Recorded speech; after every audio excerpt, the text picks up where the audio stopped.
జిఆర్పిఓపిలో నిన్న రాత్రి ఒక దుర్ఘటన జరిగింది. ఇందులో GRP Guntakal AR constable P Peddaiah ఆయన ఏపీఎస్పి నుంచి ఏఆర్ కన్వర్షన్ వచ్చి గుంతకల్ రైల్వేలో డెప్యుటేషన్ మీద పనిచేస్తున్నారు. ఇలా 2017 నుంచి ద్రోణాచలం జిఆర్పిఓపికి డ్యూటీకి రాబడి ఇక్కడే కంటిన్యూగా ఉన్నారు. ఈరోజు 3 గంటల సమయంలో హుబ్లీ విజయవాడ వెళ్ళేటువంటి ట్రైన్కి బీట్ డ్యూటీ చేసి తిరిగి వస్తూ డ్యూటీలో భాగంగా ఒక సెల్ఫీ ఫోటో కూడా పోస్ట్ చేశారు. రైల్వే స్టేషన్లో డ్యూటీకి హాజరయ్యాను, అవి విశేషాలు ఏం లేవని చెప్పి తెలియజేశారు. అలాగే ఓపీ స్టేషన్ లోపలికి వచ్చి తన దగ్గర ఉన్నటువంటి ఎస్ఎం కార్బైన్ వెపన్ని లాకప్ రూమ్గా వాడుతున్నటువంటి ఆ స్టోర్ రూమ్లో పెట్టడం కోసం గాను ఆయన మెడలో వేసుకున్నటువంటి ఆ చైన్ తీసివేసే సందర్భంలో అది యాక్సిడెంటల్గా ఆ సేఫ్టీ క్యాచ్ అనేటువంటిది ముందుకు జరగటం, ఆల్రెడీ లోడ్లో ఉన్నటువంటి మ్యాగజైన్ కాబట్టి యాక్సిడెంటల్గా ఫైర్ కావడం జరిగింది. దాని మీదట ఆయనకి బుల్లెట్ దెబ్బ తగిలి ఆయన అక్కడక్కడే పడిపోయి చనిపోవడం జరిగింది.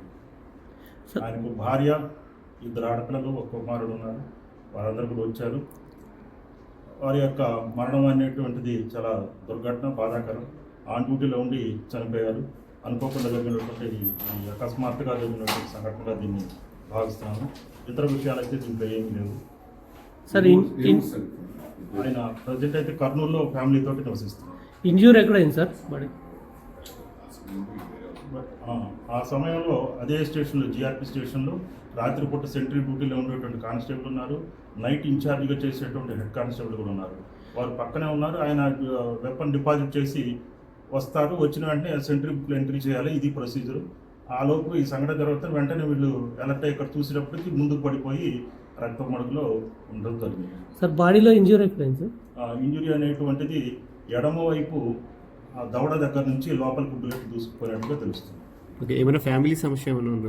ఏం లేవు. వరకైతే భార్య కూడా వచ్చారు, కుమారుడు కూడా ఉన్నారు. ఇక్కడే 2 ఆడపిల్లలు అయితే దూరంగా ఉన్నారు. అందులో వాళ్ళు కూడా ఎలాంటి అనుమానం వ్యక్తం చేయలేదు. పైగా సంఘటన తీరు గురించి చూస్తే కూడా అది ప్రమాదవశాత్తు పెరగటం వల్లే జరిగినట్టుగా తెలుస్తుంది. లాక్ ఉన్నది.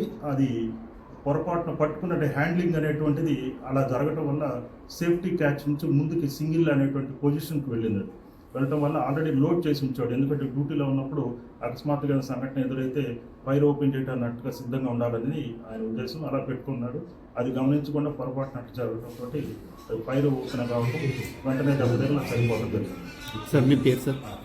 ఏమన్నారు? మీ పేరు సార్? నేను గుంతకల్ రైల్వే డిఎస్పీ శ్రీనివాస.